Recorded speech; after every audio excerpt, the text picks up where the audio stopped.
I ćao svima, moje ime je Stefan sa kanala Super Pro Stefan i danas ću vam pokazati kako možete deo neke vaše slike da isečete i da premestite na neku drugu sliku. U ovom slučaju ja imam sliku ovog cveća i želim samo ovaj deo slike da isečem i da ga premestim na sliku ovih planina. Pa hajde da krenemo. Ovdje imamo ovaj Quick Selection Tool, to je veoma jednostavan tool. Kada kliknemo bilo gde na našoj slici, on će da prati ivice te slike i tako će da selektuje stvari. Selektovao sam sada deo koji želim da isečem.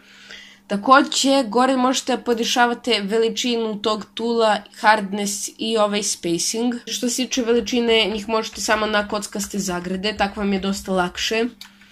Naravno, sad možete malo da zoomirate vašu sliku i da neke sitnije detalje ovako odaberete da bi sve to bilo lepo i precizno.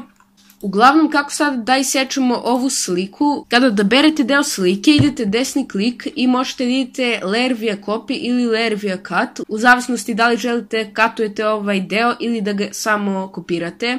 Ja ću baš da ga katujem i sad vidite skroz sam isekao s ove slike, dobio sam novi layer. I jednostavno samo privučite s te slike na ovu drugu sliku i evo ga. I evo ga, premestili smo ovaj deo slike. Sada možete naravno da mu menjate veličinu, da ga rotirate i šta želite. Također, što nisam spomenuo u prethodnim videima, kada selektujete layer, možete samo da kliknete Ctrl+J ili desni klik na layer, idete duplicate layer.